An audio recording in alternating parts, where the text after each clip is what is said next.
Hammaga assalomu alaykum. Bugun Sammoy, Suxuy tuman apparat, Vodomat va har xil vending apparatlar uchun plata haqida ma'lumot beramiz.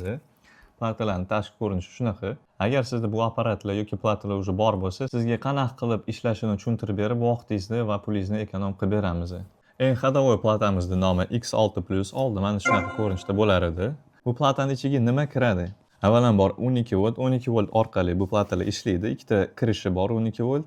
Puls albatta 3 ta kirishi bor. Pulsga aynan kupyurnik, magnetnik kabellari kiriladi. Keyingi funksiyamiz monitoring. Bunga отдельный monitoring platasi ulanadi. Distansiya holatda qancha nech pul mo'yka olib kelib berganingizni ko'rsatib beriladi telefonda. Keyingisi silovoy plata, ya'ni plata relay bo'ladi. Keyingisi bypass. Mana shu steker orqali nastroyka qilsa bo'ladi shaxsiy bo'lib ketgan avtopauzani. Keyin knopkalarimizni ko'paytirdik. Oldin ancha kamroq edi knopka, hozir 9 ta knopka bo'lyapti. 9-inchisi har doimo pauza bo'ladi. Chiqish relaylari 6 ta bo'ldi. Buni ham ko'paytirdik. Bundan tashqari, mana tepada ahamiyat bersak bo'ladi. Har xil otseklar bor. Avvalambor mana bunga ahamiyat beramiz. Bu уже встроенный DC bo'lyapti. Masalan, oldin mana bu stabilizator напряжения orqali podключение bo'lgan bo'lsa, bu уже встроенный platani o'ziga bo'ldi. Bu narsa nima qilib beradi? 12 voltdan umumiy plata 12 volt bo'lsa, 5 volt chiqarib beradi ekranga. Shu sabab bo'yicha ekraningiz kuyib qolmaydi, chunki asosiy podдержкасы 5 volt bo'ladi.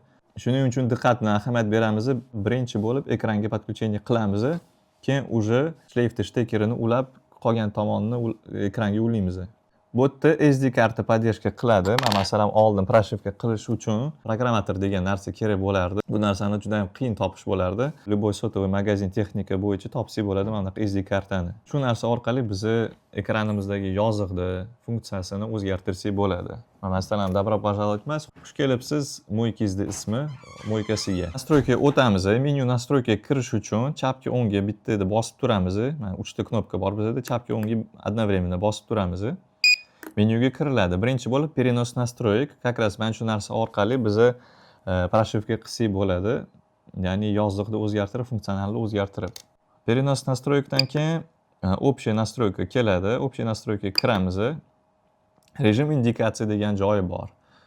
Bu nima degani? Bu masalan, kupyura приемникka pul qo'yasiz, funksiyani bosasiz. Undan keyin pul holatda yoki sekund holatda sizga ko'rsatib beradi qancha ketyapti pulingiz.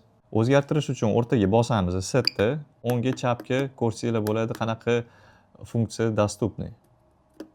Время kirdik, tanladik. Yana bironta setni bosamiz, tanlagandan keyin дальше.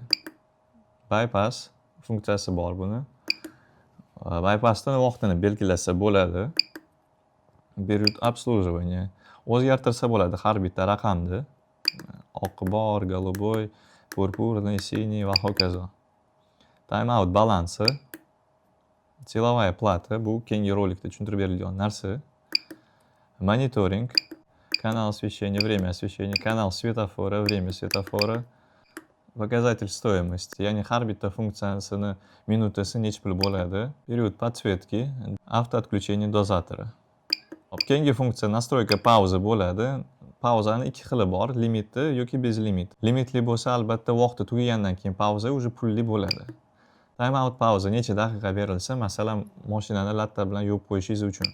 Pauzaning narxi, pauzani knopkasi doimiy 9-knopkada turadi pauza. Nazad. Keyingi vkladkamiz настройка funksiya bo'ladi. Hammasi praktiski bir xil bo'ladi. Shuning uchun bittasi orqali tushuntirib beraman. Komponentni o'zgartirsangiz bo'ladi. Voda, pena, vosk, hokazo, lakos, Chanel bu уже Suxuy tuman apparatlari uchun.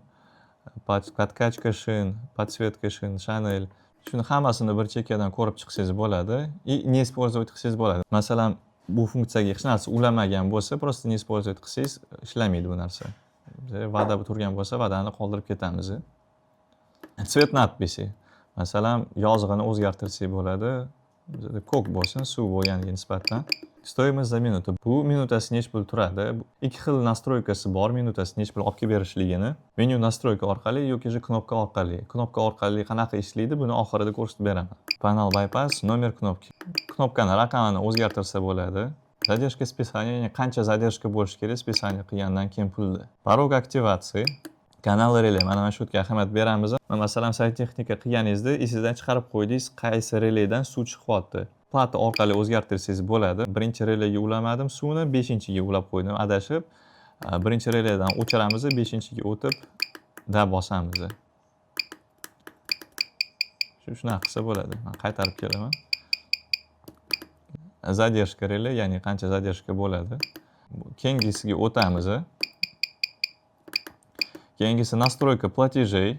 Bu yerda уже 1000 so'm deb qo'yilgan. Bu nominal puls. O'zbekistonda eng arzoni 1000 so'm bo'ladi. Shu sabab bo'yicha 1000 so'm qo'yib qo'yamiz. Ikkinchi pulsni o'zgartirsa bo'ladi, uchinchi pulsni o'zgartirsa bo'ladi. Valyuta so'm bo'lishi mumkin, ley bo'lishi mumkin, tenge, rubl. Endi O'zbekistonga yarasha so'm qo'yib qo'yamiz. Сохранить balans degan funksiyasi bor. Bu masalan mo'yka qilyapsiz, lekin mo'ykada svet o'chib qoldi. Svet yoqilgandan keyin balans qoladimi yo'qmi mo'ykada shuni xotirasida qolib ketishi mumkin. Uni o'chirsa bo'ladi, yoqsa bo'ladi. Masalan 5000 to'ladim, svet o'chib qoldi. O'sha pul yo'q bo'lib qolmasligi uchun сохранить balansni da deb bosib ketamiz. Sistema стоимости summa za minutu, ya'ni daqiqa bo'yicha summa ko'rsatiladi yoki sekunda pul miqdoriga qarab ko'rsatiladi. Nочной tarif degan bonuslar sistemasi bor. Bilamiz, plata vaqt bo'yicha tushunadi. Masalan, hozir necha vaqtligini buni ham настройка qilsa bo'ladi. Masalan, 12 soatdan keyin biza nочной bonus qo'shib bersak bo'ladi. Bu yerda foizini belgilasa bo'ladi. Shunaqa qilib keyingi vkladkaga o'tamiz. Keyingi vkladkamizda настройки bonus. Bonusli protsent. Avvalambor bonusli parolga ahamiyat beramiz. Bu narsa qanaqa qilib ishlaydi? Masalan, 50 ming qo'ydik kupyurnikka, 50 mingdan keyin настройка qilsak bo'ladi. Foizi, necha pul foiz bonus bilan beriladi. Parogini 50 ming qo'ysak bo'ladi. Undan keyin призовой parogi bor. Aytaylik 100 ming qo'ydik. Ustidan yana qancha qo'shib beriladi? Призовая summasi ham bor.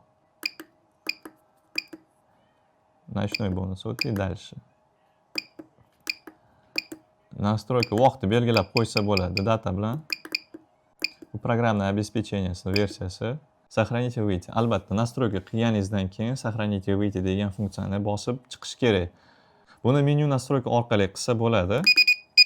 Yoki shu ikkita knopkani bosib tursak, bu ham сохранить и выйти deb hisoblanadi. Masalan, pauzani bezlimit qildik.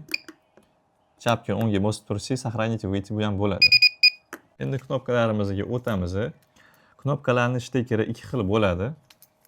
Yengisi kelgan. Bu более удобный, более funksionalniy variant. Sababi shunday tiqib qo'ysangiz, platani o'ziga hech qanaqa перемычка, hech qanaqa 12 volt ulash shart emas. Shunday tiqdingiz bo'ldi, ishladi. Buning ikki xil uzunligi bor. 55 sm va 35 sm. Terminalingizdagi qaysi knopka yaqin bo'lsa, 35 ni qo'ysangiz bo'ladi, uzoqroqligi 55 ni qo'ysangiz bo'ladi. Va ikkinchi xil knopkani standartning, lekin bular ham juda ham uzun bo'ladi. Aynan shu shtekер orqali chiroyli migayt qiladi. Har bitta knopkani ichiga nima kiradi? Knopkani o'zi nержавейка bo'ladi. Anaqa nержавейчный fiksator bilan salnikka qo'shib beriladi. Esingizda bor ikkinchi variant qanaqa qilib minutasini o'zgartirsa bo'ladi?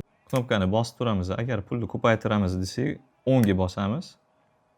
Ko'payadi. Kamaytirsak desak, chapga bosamiz.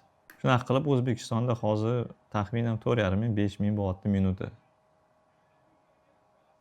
Samomoy, suxuy tuman apparat, vodomat, vending apparatlari yoki ular uchun plata kerak bo'lsa, pastdagi nomerga murojaat qiling.